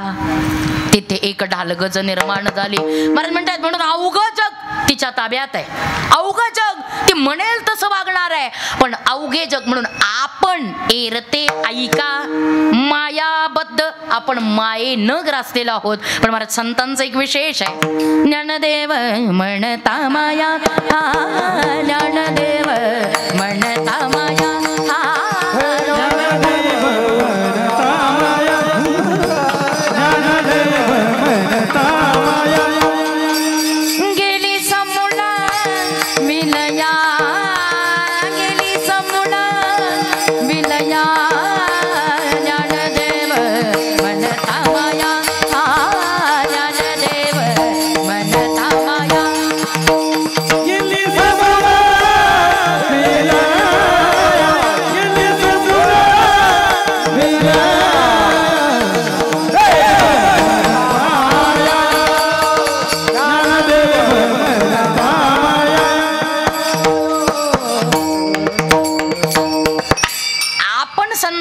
मायेच्या ताब्यात आहोत. पण मायेचं विशेष आहे ती माया संतांच्या ताब्यात आहे. तुका म्हणे माया होय दासी लागे पाया.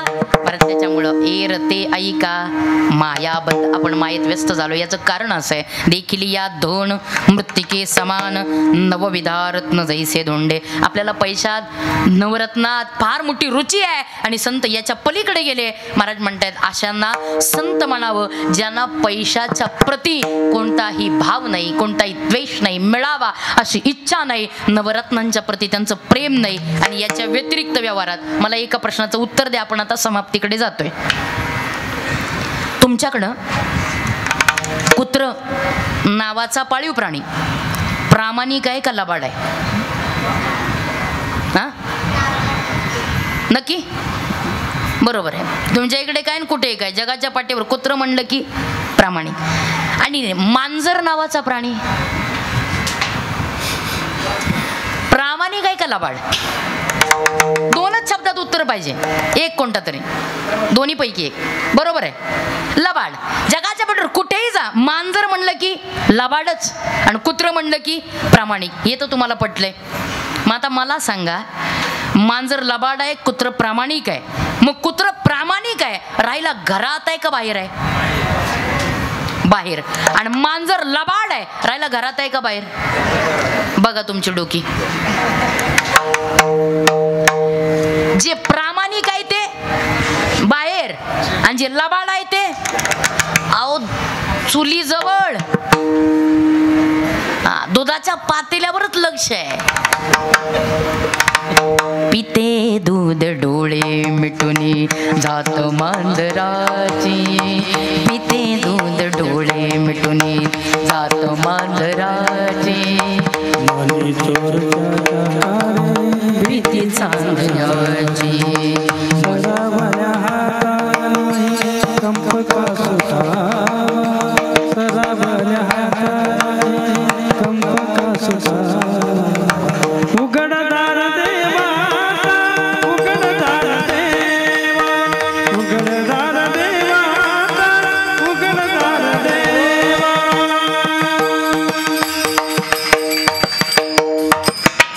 काही हे जास्त येत नाही म्हणून तुम्हाला लावलं म्हणायला.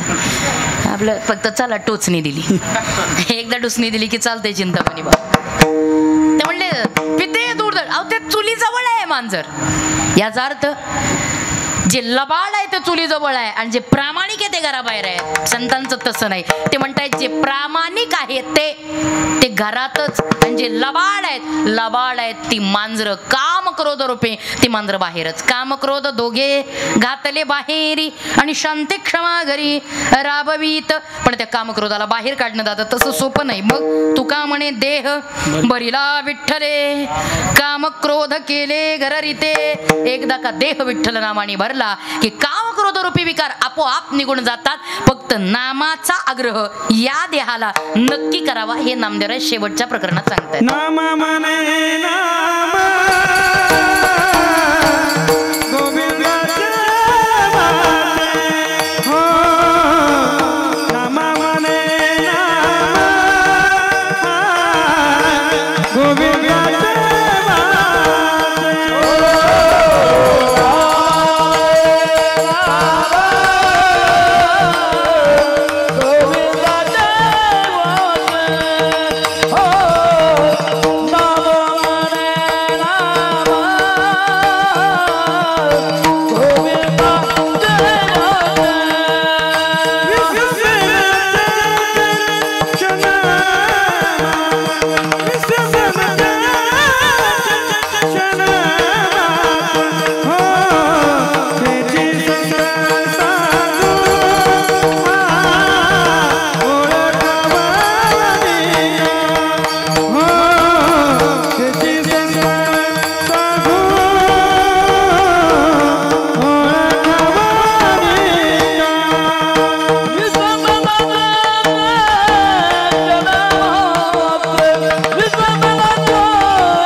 प्रमाण नामदेवराय सांगतात तसं नामा म्हणे नाम गोविंदाचे वाचे विसंबेना त्याचे क्षण मात्र तोची संत साधू ओळखावा निका एरते ऐका मायाबद्ध.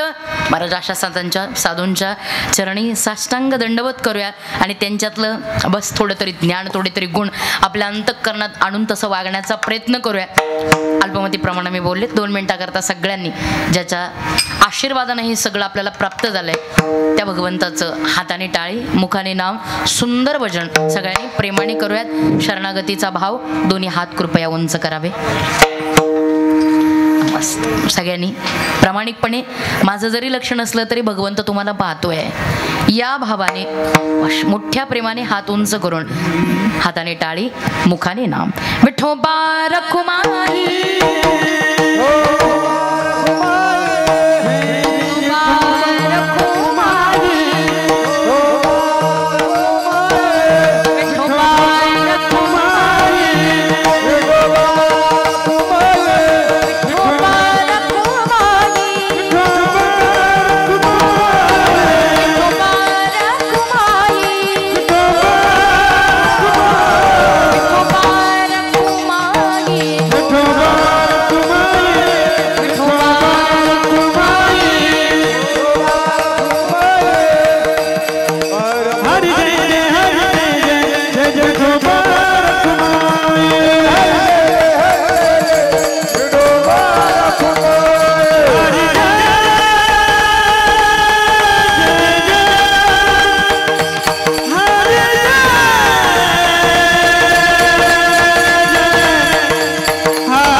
धर्माकरता निश्चितच आज हनुमानजीच्या रूपानं भक्तीचं हे अतिशय उग्र दैवत आपल्या पुढे उभा आहे. आपल्या सगळ्या तरुणांपुढे हा खूप मोठा आदर्श आहे. सगळ्या तरुण मुलींपुढे हा खूप मोठा आदर्श आहे की इथून पुढच्या काळामध्ये भारताला महाराष्ट्राला या हिंदू राष्ट्राला जपणं आणि आपली संस्कृती आपले संस्कार आपल्या परंपरा आपण जपणं हे निश्चित प्रत्येक घराघरातल्या प्रत्येक मुलीचं आणि प्रत्येक मुलाचं हे कर्तव्य आहे. आणि याकरता आपण सजग असणं आणि याकरता सगळ्या आईबापांनी एक लक्षात ठेवायचं आपल्या मुलांवरती चांगले संस्कार नेमके कशा पद्धतीने करता येतील याकरता जे तुम्हाला करता येईल ते करा. त्यांच्या कपाळी गंध लावा. त्यांच्या मुली असतील तिच्या हातात बांगडी भरा तिच्या कपाळावरती गंध लावा. मुलगा असेल त्याच्या कपाळी कोणत्याही पक्षाचा असेना लावा कोणत्याही देवाचा असेना लावा पण नक्की लावा कारण ती आपल्या हिंदुत्वाची खून आहे. त्यांना सांगा आपला ग्रंथ आहे गीता आपला ग्रंथ आहे ज्ञानेश्वरी आपल्याला त्या ग्रंथाकरता वेळ आली तर जगायचंय वेळ आली तर मरायचंय. ध्वजाय भगवा आपल्या या सगळ्या देवतेंकरता. अहो एक काळ होता एक वेळ होती या महाराष्ट्राचा 350 वर्षापूर्वीचा घनदाट पारतंत्रातला अंधकार आम्हाला आमच्या अंतःकरणातला वनवा भडकून देत होता.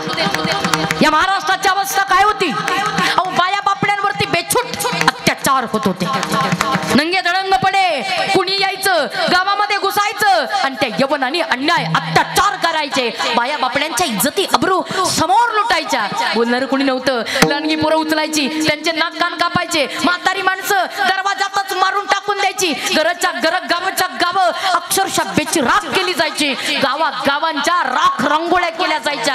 अहो कुत्र्यांची राजरोस दिवाळी होती. कोल्ह्या कुत्र्यांची मजा होती.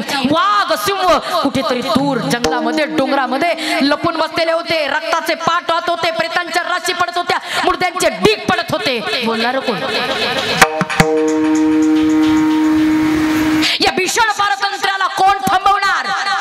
रणसंग्राम कोण थांबवणार. अहो त्यावेळेला कुणी मर्द बाहेर येईल याच्यात नवल काय. एक माऊली तिच्या स्खलित तेजानं बाहेर पडणे आणि आवातीला अरे नसेल कुणी या महाराष्ट्राला या घनदाट पारतंत्र्यातून बाहेर काढायला राजे तर ही जिजाऊ समर्थ आहे, ही जिजाऊ समर्थ आहे म्हणत त्या जगदंबेच्या पुढे पदर पसरला आणि त्याच जगदंबेला त्या आदिशक्तीला पदर पसरून आवाज दिला, ही दारू गडबई आता दारू गडबई, दारू गडबई आता दारू गड, दारू गडबई आता दारू गडबई, दारू गडबई आता दारू गडबई, दारू गडबई आता दारू गडबई, दारू गडबई आता दारू गड, दारू गडबई आता दारू गडबई, दारू गडबई, दारू गडबई, दारू गडबई आता दारू गड, दारू गडबई आता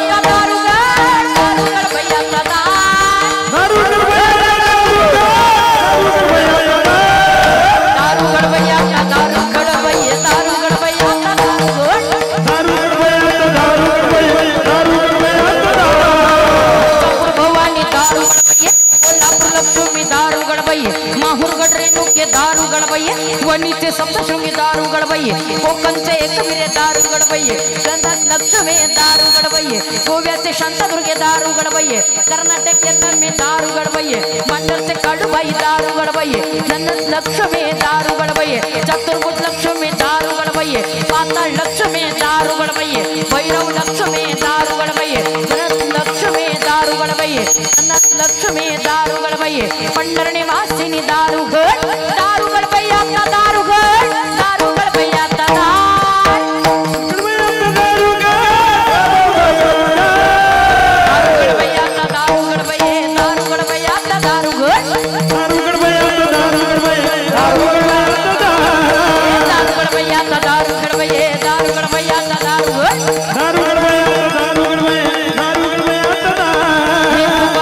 हे माझ्यावरी जागवी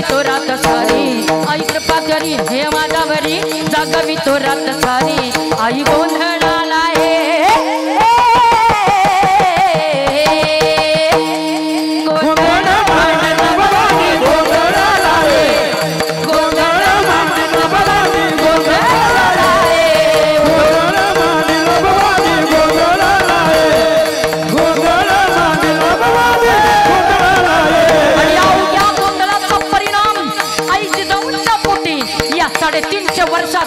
हे अंधकाराचं परतंत्राचं साम्राज्य संपवणारा सुपुत्र या माऊलीनं जन्माला घातलाय आणि जसा हा सुपुत्र जन्माला आला अवघ्या महाराष्ट्राचं उचन या लेकरानं फेडलं आणि या राजाचा पराक्रम, शिवबाचा पराक्रम अवघ्या महाराष्ट्राला, या अवघ्या भारतवर्षाला तुलनीय ठरला. काय केलं, काय केलं?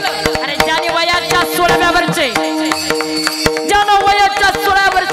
शाही प्रतापच्या या सगळ्यांना अक्षरशः सुपडा साफ केला आणि त्यावेळचा कारभार पाळणारी ती बेगम आमोदीला तिनं जाऊन नजरेत तिच्या अंगार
शिवाजी राजांचे वडील तीर्थरूप शहाजीराजे भोसले यांना अटक केली होती. ज्यानं तीर्थरूप शिवाजीराजे महाराजांचे थोरले बंधू थोरले संभाजीराजे यांना कर्नाटकात मारलं. वैश्रव प्रांताचा सुभेदार एक भटारणी का छोकरा हे नाव त्याच अफजल्या खान.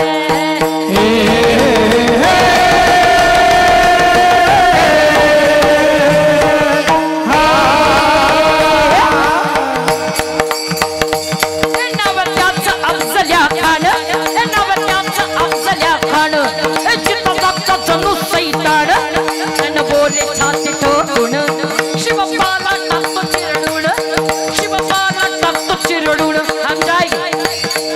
ये क्या है गे पूछो है को आपके सामने जिंदा या मुर्दा हम जाए अब आता म्हणता उगा दरबार तयार झाला आणि निघाला अहो तारीख निवडला तारीख वार सगळं योग्य 10 डिसेंबर 1659 महिना आहे मार्गशीर्ष तिथी आहे वद्याष्टमी वार गुरुवार दुपारची दुसरा प्रहर 12:35 वेळ आणि त्या वेळेला प्रतापगडच्या पायथ्याशी खाने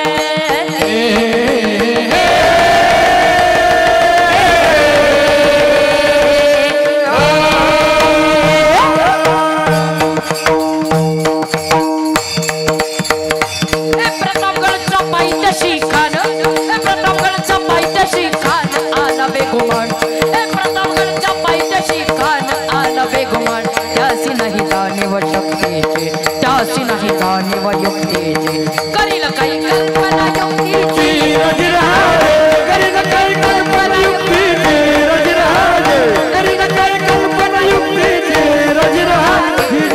ज्या वेळा या खाना करता राजानी बेटीसाठी छान उभारीला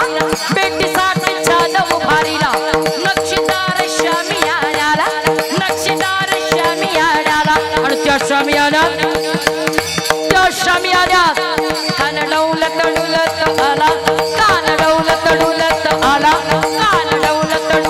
आला स्वयं पंडाच्या संगतीला शिवबाच्या संगती महाला शिवबाच्या संगती महाला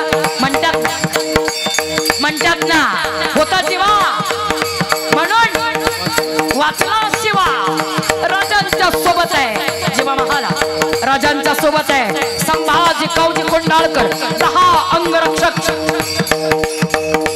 राजाने बाजूला करायची ताकीद केली आणि जसे राजा आले एका तरणीच्या मागे खान येतोय कसा खान चालतोय कसा खान बोलतोय कसा कानाची शस्त्र कशी कानाची सज्जता सगळ्यांनी हाळलं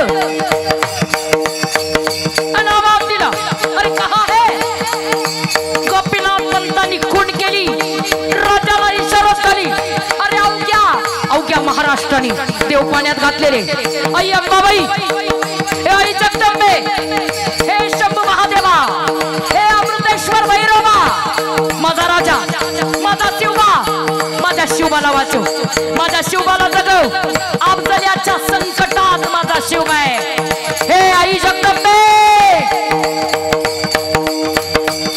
आणि तशी साथ घातली त्या क्षणी राजाला आणि तसा वर्दीचा आवाज झाल्याबरोबर 5:30 फुटून तिथे देखणे शिवाजी राजे आस्ते कदम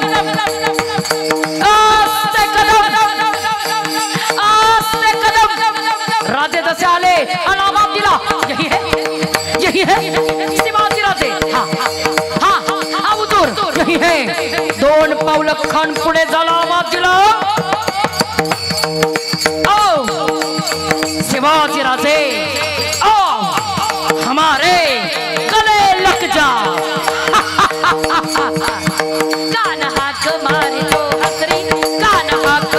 तो हसरी रोकुन नजर करची जिरा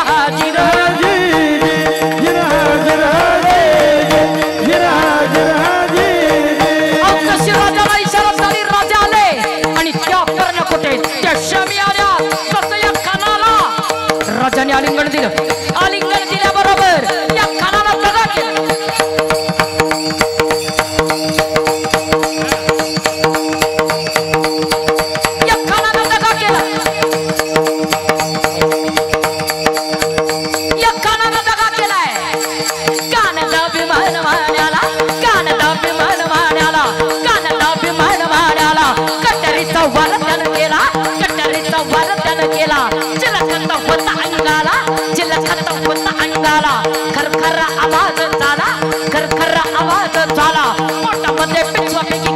पोटामध्ये पिचवा फेकी केला वागनख्याचा मारा केला टरटर फाटलं पोटाला त्याला कानाचा कोतडा बाहेर आला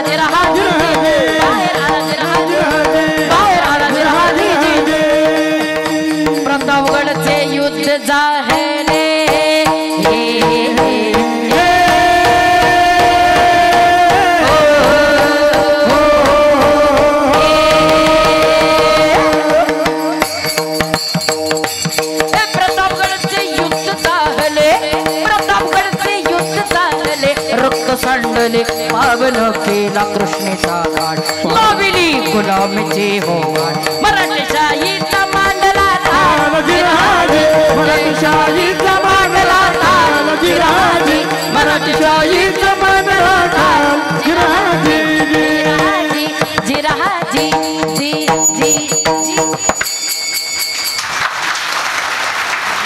आणि महाराज ज्या वेळेला हा 32 दाताचा अफजल्या नावाचा बोकड आई जगदंबेच्या चरणी श्री महाराजांनी अर्पण केला, एक मुखानं अवघ्या महाराष्ट्रानं आवाज दिलाय, क्षत्रिय कुलावतंस गोब्राह्मण प्रतिपाल हिंदवी स्वराज्य संस्थापक गणपती हयपती भूपती श्रीमंत छत्रपती जानता राजा श्रीमान श्री श्री श्री शिवाजी महाराज की धर्मवीर श्रीमान श्री श्री श्री छत्रपती शिवाजी महाराज की राष्ट्रमाता जिजाऊ की हर हर. मी तुमच्या पुढे किती काथ्याकोट केला तरी तुम्ही जपणारच आहात का. त्यामुळे मी जास्त ओरडण्यापेक्षा तुम्हाला कृती करणं गरजेचं आहे, आणि ती कृती असेल स्वतःला जागवण्याची, हिंदुत्ववादी म्हणून जागवण्याची. आणि मला वाटतं ती कृती निश्चित आपण इथून पुढच्या काळात जागे राहून सजग राहून करूयात असं वाटतं. आणि आपली सगळी पुढची पिढी या हिंदुत्वाकरता घडवा हे निश्चित आपल्याजवळ प्रार्थना करते. योग्य वेळ झालेली आहे, त्या योग्य वेळेला त्या ठिकाणी आपल्या सगळ्यांना अतिशय सुंदर अशा वातावरणात त्या ठिकाणी मरळच्या श्री दक्षिणाभिमुखी हनुमानजीच्या प्रांगणामध्ये ही सेवा करण्याचा योग आपण सर्व ग्रामस्थ मंडळी आपण सर्वांच्या माध्यमातून मला प्राप्त झाला. सर्व ग्रामस्थांचं, तरुण मंडळाचं, जे हनुमान भजनी मंडळ, सर्वांचं ऋण या ठिकाणी व्यक्त करते. आदरणीय अण्णांच्यामुळे मला इथे यायला मिळालं. अण्णांनाही धन्यवाद देते, ग्रामस्थांनाही धन्यवाद देते. त्या ठिकाणी सर्वच आपण माय भगिनी, आपण वेळात वेळ काढून इथपर्यंत आलात म्हणून सगळ्या माय भगिनींना धन्यवाद. आदरणीय चिंतामणी बाबा, निवृत्ती महाराज, लग महाराज, सर्वच मंडळी, टाळकरी महाराज, त्या ठिकाणी निलेश दादांचा जबरदस्त मृदंग, वेणेकरी दादा, चोपदार दादा, हार्मोनियम वादक, आमच्या भाऊचे अतिशय सुंदर साऊंड सिस्टीम, जबरदस्त अशा पद्धतीची, आणि दादांची शूटिंग, या सगळ्यांच्या माध्यमातून आलेलं सौंदर्य म्हणून सगळ्यांचं धन्यवाद. या कार्यक्रमाच्या निमित्तानं चुकलं असेल, बुद्धीचे दोष योग्य असेल, माझ्या वडिलांचे आशीर्वाद या कार्यक्रमाच्या निमित्तानं माझ्या समवेत आलेले माझे पतिदेव, ज्यांनी नर्मदेच्या शूलपाणीच्या जंगलामध्ये अतिशय दुर्गम अशा किनाऱ्यावरती जिथे अन्न, पाणी, रस्ते आणि लाईट सुद्धा दुर्मिळ आहे, त्या ठिकाणी तीन शाळा आदिवासी बांधवांकरता, नर्मदा परिक्रमावासींकरता अतिशय सुंदर अशी भोजन व्यवस्था आणि शालेय शिक्षण व्यवस्था निर्माण करणारे माझे पतिदेव, त्या ठिकाणी नर्मदेचा अपूर्वानंद या नावानं यूट्यूब चॅनलला प्रसिद्ध असलेले श्री अपूर्वानंदजी महाराज, तेही या ठिकाणी आले. त्यांनाही खूप धन्यवाद देते. आणि झालेली सेवा श्री हनुमानजीच्या, ज्ञानबाबांच्या, श्री पांडुरंगाच्या चरणी समर्पित करून सेवेला पूर्ण विराम देते आणि या ठिकाणी थांबते. ज्ञानेश्वर माऊली, ज्ञानराज माऊली.